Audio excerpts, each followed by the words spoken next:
What is up guys? Welcome back again to another vlog. So ngayon ng vlog natin guys, meron tayong iba-vlog ngayon na pinagbebenta na owner. So semi-stainless to. Parang benta series, yun talaga yung papangalan ko sa series na to. Kasi nagbabuy and sell nga ako ng mga owner.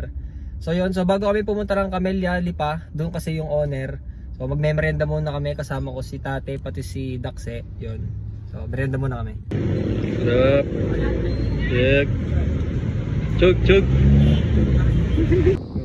So ngayon nga guys, dito tayo sa Camellia. Hinihintay lang namin yung may-ari baga tini-vlog. So ito nga, susuotin ko nga itong ating bagong clothing na B-Turbo. Yan, sa mga hindi pa nga pala nakapag-avail na kayo, chat lang kayo sa akin. Yan, ito nga pala guys yung ating i-vlog ngayon. Yan. Nga pala yung may-ari, si boss.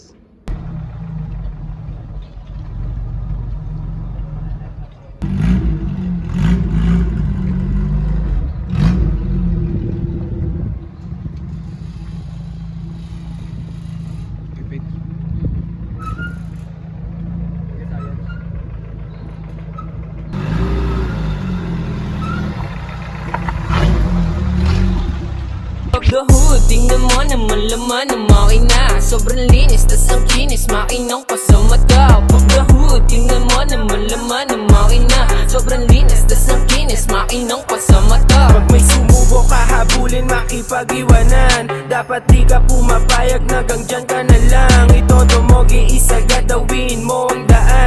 100% dapat wag mag-aalangan. O paano simula na kahilera na tamiya. Kultura pinapasok, binubuhay sa eksena. Mabuti kung garute, taga-suri mo ng pyesa. Sa kalsada, gay humabol pag naiwang ka pasensya. Sobrang baba, walang sayad, makina solid yung tono. Nagmo-modify ng owner, iba din yung talentono. Sa kalsada parang chigas, bumabali pa ng olo. At salamat sa pamana mula sa mahal kong lolo. Subukan mong So ngayon nga guys, simulan na natin i-vlog itong ating owner na to. So ito nga guys, pinagbebenta. Yan. Ang presyo niya, mamaya ko nilang babanggitin. So umpisahan natin guys, magsimula muna tayo dito sa unahan. So dito nga sa unahan, kagaya nga ng ginagawa natin sa mga iba nating vlog, meron tayong LED headlights. Yan. Tapos yung kanyang bumper guys, parang kagaya nung kay Ma'am Ben na build. Tapos naka-ano na rin yan guys, naka Bosch na busina. So yung makina natin, mamaya na natin ipapakita sa panghuli na lang. Sa panlabas muna tayo. So yung kanyang mags, basta ano nga mags nito? Glow Star 15x8. Yung kanyang mags is Glow Star 15x8. Rota daw yan, sabi ng may-ari. Tapos sa body naman guys, semi-stainless. So, masasabi ko lang dito sa owner na to, pwede pa sa mga magsisimula pa lang mag-owner, yung kuwari gusto nyo ng project na OTJ, yan, pwede nyo itong bilhin, yan, pwede nyo siyang papormahin, madali lang papormahin ng mga owner. Tapos naka side mirror din, yan. Yung side mirror niya is ordinary na naka chrome. Tapos dito nga sa labas, yan, naka trapal na pang box type na. Minsan nga lang tayo makakita ng ganito kasi halos puro kalahating bubong na lang yung nabablog ko sa amin. Siyempre naka D-bar. Pagka sinabing box type, matic na naka D-bar to. Tapos yung sa loob nga niya, yung flooring niya, galvanized din. Tapos yung upuan, fiber seats, meron siyang tatak na TRD. TRD nga. Yan, TRD na fiber seats. Tapos yung kanyang steering wheel, yan, TRD din. Tapos ito ang kanyang mahaba pa sa patotay ni Daxe. Tapos yan, ang kanyang gauges. Siguro naman all working tong gauges, pero tatanong ko na rin dun sa may-ari. Boss, nagano yung gauge? Yung ano lang, fuel tsaka dati yung ano lang, yung tawag dito sa langis lang. Langis. So langis lang yung nagana. So kung mabibili to, sila na magpapaayos o kay assist na.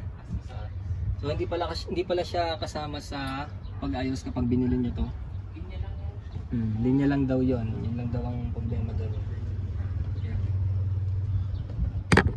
Yun na, halos yun lang naman yung meron sa loob at labas. So yung kanya palang stainless, kapag nga sinabing semi-stainless yung OTJ, laging ang stainless dun guys, itong harap, itong hood, fender, itong cowl, itong ating frame, yung bumper, pati itong ating grill. Yan, pag sinabi ng semi-stainless, lagyan lang yung stainless. Tapos yung sa likod, mga galvanized na yon yung body. So dito naman tayo guys sa engine. Tapos paano?